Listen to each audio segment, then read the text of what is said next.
कृपालु भज मन हरन भव भय दारुणम। नव कंज लोचन कंज मुख कर कंज पद कंजारुणम। कंदर्प अगणित अमित छवि नव नील नीरज सुंदरम। पटपीत मानव तड़ित रुचि सुचि नौमि जनक सुतावरम। भजु दीन बंधु दिनेश दानव दैत्य वंश निकंदनम। रघुनंद आनंद कंद कौशल चंद दशरथ नंदनम। शिर मुकुट कुंडल तिलक चारु उदार अंग विभूषणम। आजानुभुज शर चाप कर संग्राम जित कर दूषणम। इति वदति तुलसीदास शंकर शेष मुनि मन रंजनम। हृदय कुंज निवास कुरु कामादि खल दल गंजनम। मनुजाहि हरि कथा रामायण का अद्भुत है। प्रभु श्री राम का चरित्र निकट परिस्थितियों में भी मर्यादाओं का प्रतीक है। अपने सनातन वंश पर चलते हुए मोह माया राजपद मान सम्मान के भी त्याग का ही उदाहरण है प्रभु राम। राम अनंत राम कथा अनंता। त्रेता युग।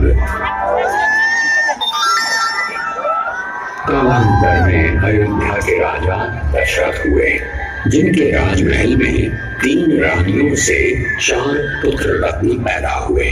सबसे बड़ी रानी कौशल्या के राम, सुमित्रा के लक्ष्मण और शत्रुघ्न, छोटी रानी कैकेयी के भरत नाम से जाने गए। रघुनंदन श्री राम, जिनके जन्म से माता पिता के हृदय में ही नहीं संपूर्ण अयोध्या नगरी में सुख का उजियारा छा गया।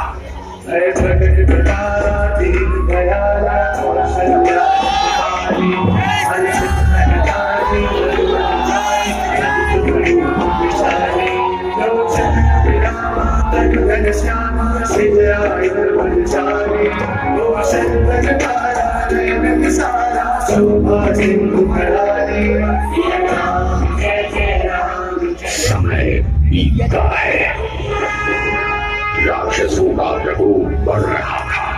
ऋषि मुनियों का तपस्या और यज्ञ करना अत्यंत दुष्कर हो गया था। उधर प्रभु राम के भी अदम्य साहस, अतुलनीय धैर्य और अप्रतिम वीरता के गुण बाल्यकाल से ही प्रकट होने लगे थे। यही तो कारण था कि महर्षि विश्वामित्र जैसे ऋषि ने भी तरुण पुत्र श्री राम को भयंकर राक्षसों का संहार करने के लिए श्री राम को ही चुना। शौर्यशाली राम ने एक एक करके सारे उत्पाती राक्षसों का अंत कर दिया। इसी समय मिथिलापुरी के राजा जनक ने अपनी पुत्री सीता जी का स्वयंवर रचाया, जिसके लिए ऋषि विश्वामित्र को भी निमंत्रण दिया गया। ऋषि विश्वामित्र के साथ राम लक्ष्मण भी मिथिलापुरी पहुंचे। शक्ति परीक्षण में जब सभी राजकुमार धनुष पर प्रत्यंचा नहीं लगा सके, तब विश्वामित्र के आदेश पर राम ने भगवान शिव के महान पिनाक धनुष पर जैसे ही प्रत्यंचा चढ़ाई, धनुष 2 खंडों में विभाजित हो गया। शिव भक्त भगवान परशुराम के प्रचंड क्रोध को भी अपने दिव्य रूप और मधुर शब्दों से शांत कर दिया। जनक नंदिनी प्रकृति सदृशा लक्ष्मी रूपा सीता के साथ विवाह कर मनुष्य रूप में पूर्ण हुए। सिय सुंदरता वर्णि न जाए, रघुमति बहुत मनोहरता। देखी बरातिन सीता, रूप राशि सब भांति पुनीता। सब ही मन किए प्रणाम, देख राम है पूरन काम। हर से दशरथ सुतन समेता, कहीं न जाई और आनंद जेता।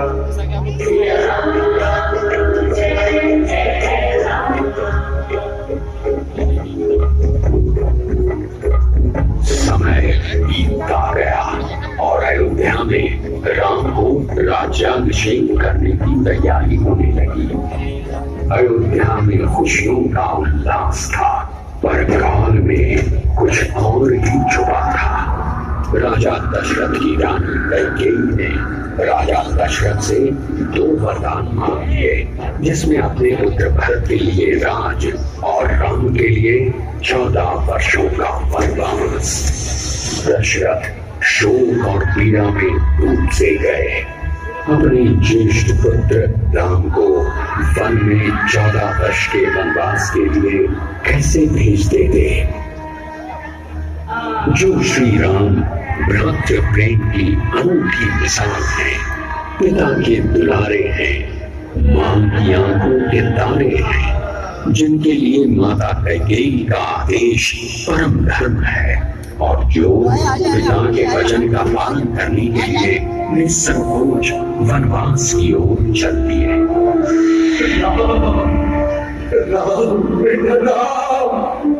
अयोध्या नगरी को अनाथ कर मां सीता और छाया सदृश लक्ष्मण के साथ वन पथ पर आगे चले। राम चलत अति भयउ विषादु, सुन न जाय पुर आरत नादु।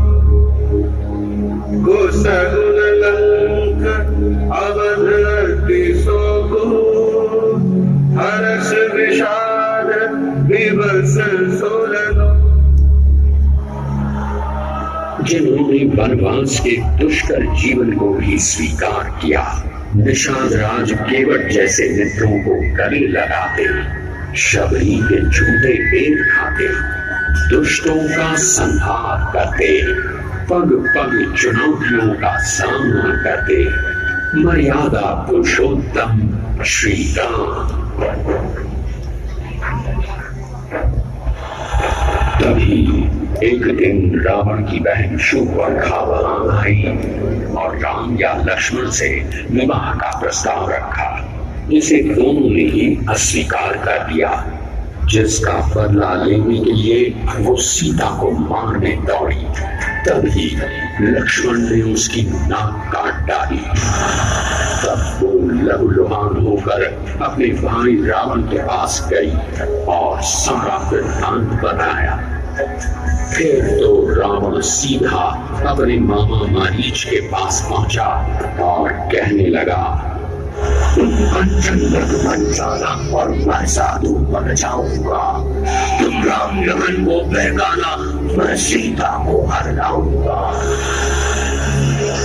श्री राम मारीच रूपी स्वर्ण मृग को पकड़ने गए तो धोखे से श्री राम की आवाज आई,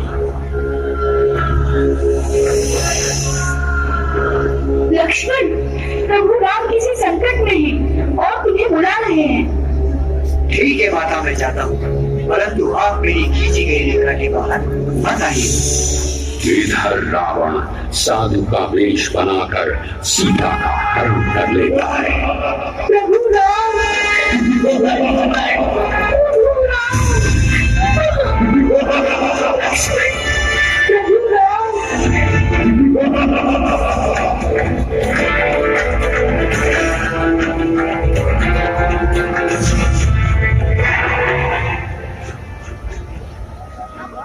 सीता जी को ढूंढते हुए श्री राम और लक्ष्मण ऋष्यमुख पर्वत पहुंचते हैं। वहां उनकी भेंट वीर हनुमान से होती है। हनुमान जी राम के ईश्वर स्वरूप को पहचान लेते हैं।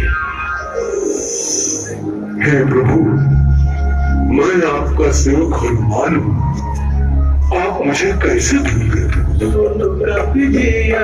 मानसी जयूना लक्ष्मण ते समदर्शी सबको सेवक प्रिय अनन्य रखी सो।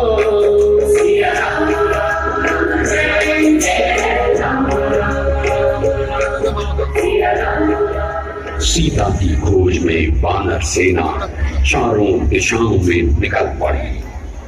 दक्षिण में हनुमान जी ने समुद्र को लांघ कर लंका में प्रवेश किया और अशोक वाटिका में सीता मां को ढूंढ निकाला और सीता जी को प्रभु श्री राम की देवी अंगूठी दी। प्रभु राम की निशानी देखकर सीता भाव विभोर हो उठती है।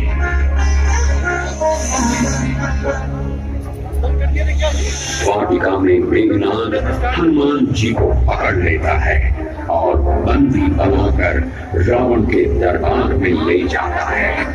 अपनी ताकत के मध्य चूर रावण हनुमान जी की पूंछ में आग लगाने के लिए कहता है। फिर क्या था, पूंछ में आग लगते ही महावीर हनुमान जी ने पूरी लंका को आग लगा दी।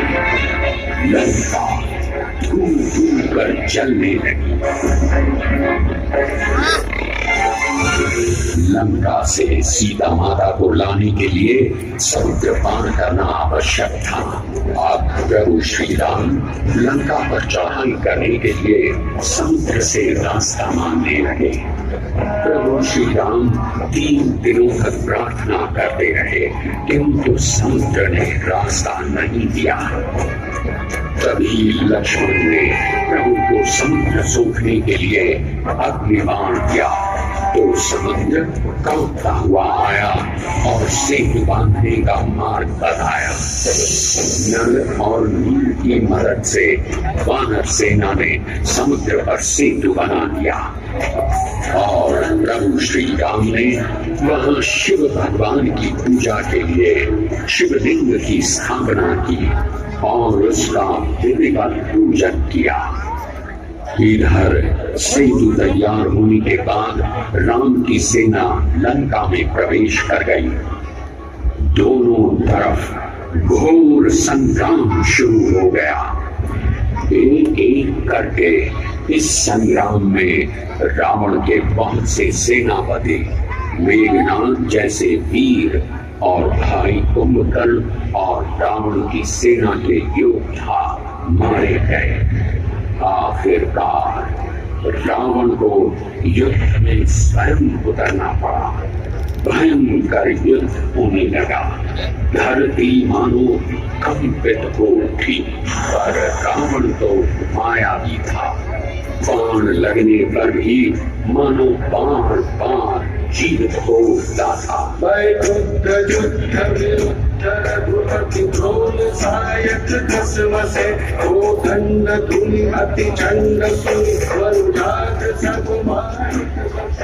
राम ने अंततः रावण की नाक में रखे अमृत कुंड पर बाण का निशाना साधा।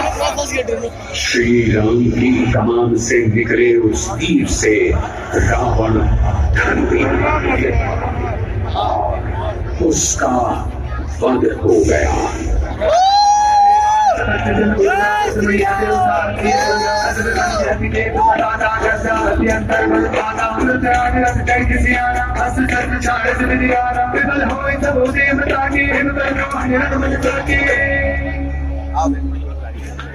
समस्त भूमंडल राम जी की जय से गूंज उठा।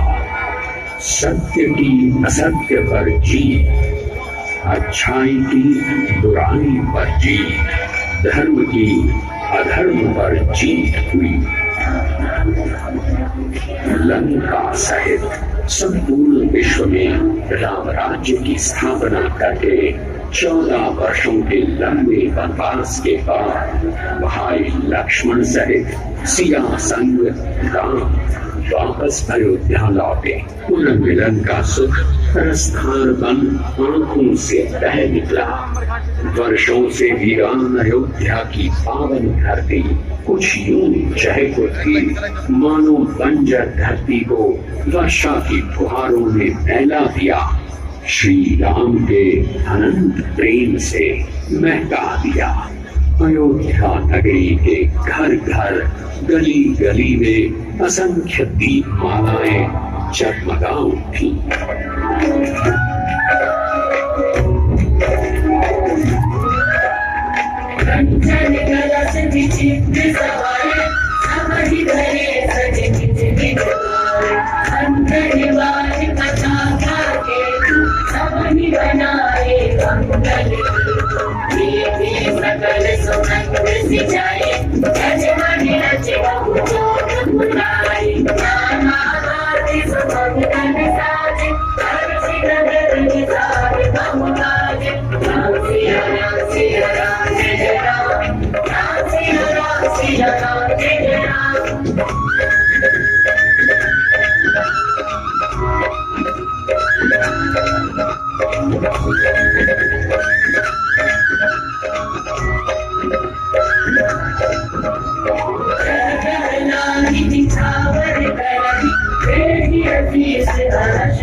सामने आ गया है 5,84,000 जो है दीपकों का प्रज्वलन हुआ है कुल मिलाकर।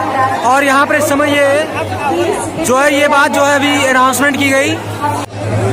मैं आभारी हूँ पूज्य संतों का, अयोध्या के हमारे पूज्य संतगण भगवान राम के 14 वर्षों के वनवास के बाद राम राज्य की स्थापना के लिए अयोध्या आगमन की स्मृति में जो आयोजन अयोध्या में हुआ है, उस आयोजन में राम कथा पार्क में जो आयोजन हुआ था उस कार्यक्रम में भी, और मां सरयू की आरती, दीपोत्सव का कार्यक्रम और डिजिटल दीपावली, इन सभी कार्यक्रमों में प्रदेश की हमारी राज्यपाल महोदय, हमारे अयोध्या के सभी पूज्य संतगण और प्रदेश सरकार के हमारे मंत्रीगण, प्रदेश संगठन के अध्यक्ष, हमारे प्रदेश के मुख्य सचिव, अपर मुख्य सचिवगण, प्रमुख सचिवगण,